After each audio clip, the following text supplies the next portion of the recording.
MLA এর কাজ কি? কে ধমকাচ্ছে? কে এসে নামের তালিকা দেবেন, আমরাও দেখব। আমাকে এসে বললো নাকি আমার কমরেডদেরকে কে ধমকাচ্ছে। ভুল করছেন যদি এই কাজ কেউ করে থাকেন। আপনি আমায় চেনেন না। 4 তারিখের পরে সায়ন এমএলএ হোক আর না হোক, 4 তারিখের পরে কিন্তু সায়ন ফের আইনজীবী হয়ে যাবে। হাইকোর্ট থেকে সুপ্রিম কোর্ট, কেউ বাঁচাতে আসবে না, কেউ বাঁচাতে আসবে না। আমি লিখে দিচ্ছি, আমি ভিডিও করে দিন, আমি লিখছি, আমি এখানে বসে বলছি, আমি দাঁড়িয়ে বলছি। আপনি কে ধমকানোর মামলা করে হাইকোর্টে দাঁড় করিয়ে চিফ জাস্টিস কি বলে চিফ সেক্রেটারিকে ডেকে পাঠিয়েছিলাম? আপনি কে? কে আপনি? আপনাকে 2 কড়া বিরিয়ানি দিয়েছে, 2 হাঁড়ি বিরিয়ানি দেবে বলে আপনি ওর পেছন পেছন ঘুরছেন। আপনি মনে করেছেন আমার কর্মীদের আপনি ধমকাবেন? আইএসএফ এর কর্মীদের ধমকাবেন? 29 তারিখ ভোট হবে আর 4 তারিখ ভোটের রেজাল্ট বেরোবে। কেউ জিতবে আর কেউ হারবে, কিন্তু আমার একটা কর্মীর গায়ে যদি হাত লাগে না, হাইকোর্ট সুপ্রিম কোর্ট পায়ের তলায় জুতো খসিয়ে ফেলে দেবো। আমি ভালো, আমি কারোর সাথে লাগি না।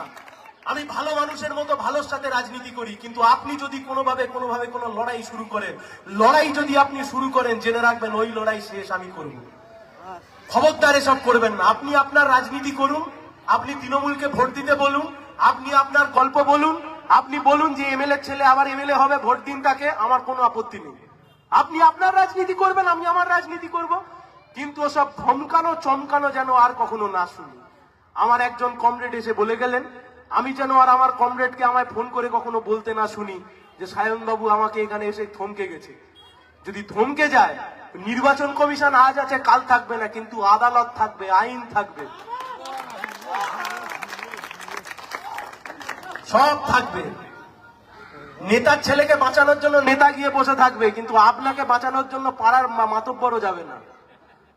এসব খবরদার করবেন না, খবরদার করবেন না। আর ওসব দিন পাল্টে গেছে। ওসব 2011 করেছেন, 16 করেছেন, ঠিক আছে। 4 তারিখের পরে আপনাকে কোথায় খুঁজে পাওয়া যাবে তার ঠিক নেই। আপনি এসে ধমকাচ্ছেন, চমকাচ্ছেন। 4 তারিখের পরে আপনি কোথায় রাজনীতি করবেন তার ঠিক নেই। আপনি আমাদেরকে চমকাচ্ছেন। এই পশ্চিমবাংলার রাজনীতি। আপনি বলছেন মহেশতলায় আমি বিশাল ভোটে জিতবো, তো জিতবো তো আমাকে ধমকাচ্ছেন কেন? আমার লোককে ধমকাচ্ছেন, তার কারণ আপনি জানেন আপনি মহেশতলায় হারবেন। ওসব বিজেপি গল্প, কাস্তে হাতুড়ি, তারা আপনাদেরকে হারাবে। তাই আমি ভাববার জন্য অনুরোধ করছি, রাজনীতি মানে মানুষকে ভালো রাখবার লড়াই। রাজনীতি মানে কম বয়সীদের চাকরি নকরি, তাদের রোজগার বাড়ানোর লড়াই।